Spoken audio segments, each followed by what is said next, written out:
First, let's talk about the opportunity, another opportunity to advance in this tournament.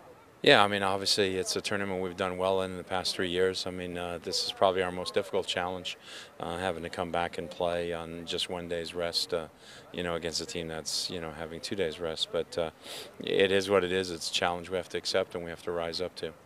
And looking at the San Jose team, obviously Wondolowski is a big piece of what they do. Just talk about what else they have on their squad. Well, they're a good team. They've built a team over a few years now, and I think they've found the right chemistry and the right mix, and they've got good depth. So you got Wondolowski, but then you can either bring Lenhart or Gordon up front. In midfield they've got different pieces, whether it's a Kari Stevenson or a Baca, or a Cronin, or a Chavez, or Salinas. There's all kinds of different pieces that they can bring. So it's definitely, as they've shown in their league play, it's a team that's much improved. A lot of people talk about the 7-game winless run you guys have, but there's the 2 Open Cup wins in between there. Are you able to just kind of throw out the winless streak at that point? I mean, you can never throw it out completely because it's in league games, and obviously league games are important to us as well. We need to play better soccer. I think the guys know that. We know that. We know we're capable of it. It's difficult when you're playing from behind, and that's the first thing we got to correct. We just got to make sure we don't get behind in a game, and I think then the game will go a lot better for us. You talked about this earlier, but just talk about your memories of this stadium, kind of what memories you have of this place. I haven't been here now, what is it now, 32 years? Shows you how old I am now.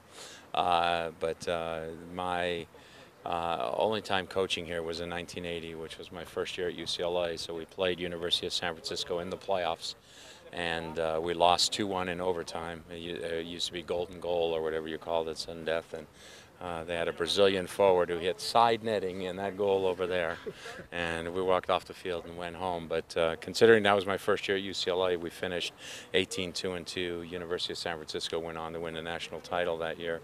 It was okay. It was okay, but the place hasn't changed much, I'll tell you that. The walk down the tunnel is still the same. It's still as dusty as it was back then. Looking at this group, kind of what do they need to do tomorrow to kind of get out of the funk, I guess, there? Well, the first thing we got to decide is who we're going to play, because obviously there's some guys who are, it's not really going to be possible to bring them back on 2 days rest in a starting situation, especially in a game where you've got the potential of overtime as well. So we're going to have to definitely mix and match, and the group that steps on the field has to do a better job of just being a tougher team to score against, being a tougher team overall, making sure that everybody covers for each other and works for each other. I think that's the most important thing. And as I said earlier, the other thing is to not fall behind. Lets us get on top early, and then it makes the game go a lot different, makes the opponent make adjustments, and that would help us. Great. Thank you very much.